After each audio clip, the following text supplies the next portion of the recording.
Welcome to Arjun art and craft. இன்னைக்கு நம்ம சேனல்ல ஹோட்டல் ஸ்டைல்ல பூண்டு குழம்பு டேஸ்டா எப்படி வைக்கிறது, கொஞ்சோண்டு குழம்பு வச்சாலும் சட்டி சோறு சாப்பிட்ற அளவுக்கு சூப்பராக வைக்கலாம். வாங்க என் ஸ்டைல எப்படி செய்யறேன்னு பார்ப்போம். இன்னைக்கு நான் மண் பாத்திரத்துல செய்ய போறேன். நல்லெண்ணெய் சேர்த்து செய்யுங்க, பூண்டு குழம்பு டேஸ்டா இருக்கும். ஒரு 1.5 குழிக்கரண்டி அளவுக்கு நல்லெண்ணெய் சேர்த்துக்கிறேன். எண்ணெய் நல்லா ஹீட் ஆனதுக்கு அப்புறம் ஒரு 2 பிஞ்ச் அளவுக்கு வெந்தயம் சேர்த்துக்கிறேன். சேர்த்துட்டு வெந்தயம் கூடவே ஒரு 1/2 டீஸ்பூன் கடுகு சேர்த்துக்கிறேன். இப்போ இந்த வெந்தயமும் கடுகும் நல்லா பொரிஞ்சு வரணும்.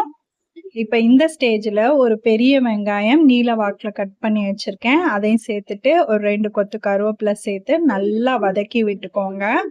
வெங்காயத்தோட ஃப்ளேவர் நல்லா அரோமா ஃப்ளேவர் வர அளவுக்கு வெங்காயம் நல்லா வதங்கி சுருண்டு வரணும். அந்த அளவுக்கு வெங்காயத்தை நல்லா வதக்கிக்கலாம்.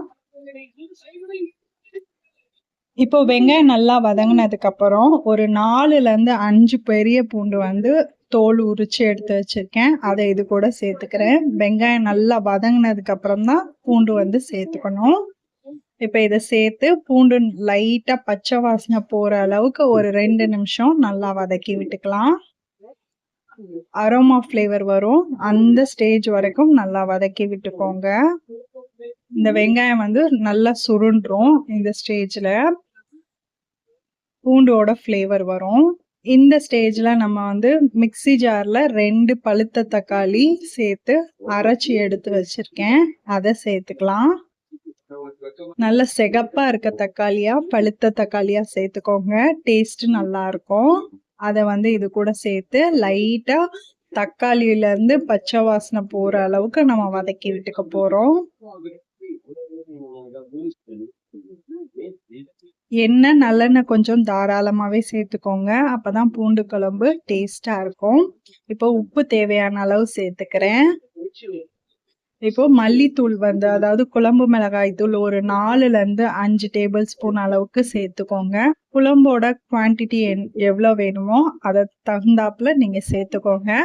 நான் பண்ற குழம்பு 4 பேர் சாப்பிட்ற அளவுக்கு தாராளமா இருக்கும். குழம்பு கொஞ்சமா ஊத்தினாலே அவ்வளோ சோறு சாப்பிடலாம், அந்த அளவுக்கு டேஸ்டா நல்லா திக்கா குழம்பு எப்படி செய்யறதுன்னு தான் நம்ம பார்த்துட்டு இருக்கோம். இப்ப இதுல நல்லா வதங்கினதுக்கு அப்புறம் லெமன் சைஸ் புளி கரைச்சி எடுத்து வச்சிருக்கேன், ஒரு கிளாஸ் தண்ணி சேர்த்து அதை இது கூட மிக்ஸி ஜார்ல சேர்த்து ஆட் பண்ணிக்கிறேன். அது கூடவே ஒரு 1/2 கிளாஸ் தண்ணியும் ஆட் பண்ணிக்கிட்டேன். இப்ப இதெல்லாம் சேர்ந்து நல்லா கொதிச்சு வரட்டும். எண்ணெய் எல்லாம் பிரிஞ்சு நல்லா கொதிச்சு திக்கா வரணும் குழம்பு. இப்போ குழம்பு நல்லா கொதிச்சு எண்ணெய்லாம் பிரியிற ஸ்டேஜில் ஒரு 2 டேபிள் ஸ்பூன் அளவுக்கு நம்ம வெல்லம் சேர்த்துக்க போகிறோம். நான் இன்னைக்கு பவுடர் பண்ண வெல்லம் சேர்த்துக்கிறேன். உங்ககிட்ட கட்டி இருந்தாலும் உடைச்சிட்டு ஒரு துண்டு வெல்லம் சேர்த்துக்கோங்க, அப்படி இல்லைன்னா நாட்டு சர்க்கரையும் சேர்த்துக்கலாம். இப்போ வெல்லம் சேர்த்து நல்லா கொதிக்க விட்டதுக்கு அப்புறம்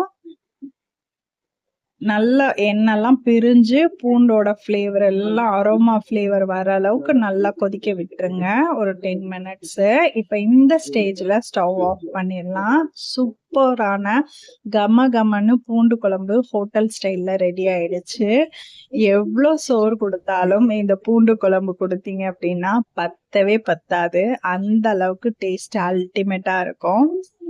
செஞ்சு பார்த்துட்டு எப்படி வந்துச்சுன்னு கமெண்ட்ல சொல்லுங்க. வீடியோ பிடிச்சா லைக் அண்ட் ஷேர் பண்ணுங்க. தேங்க்யூ.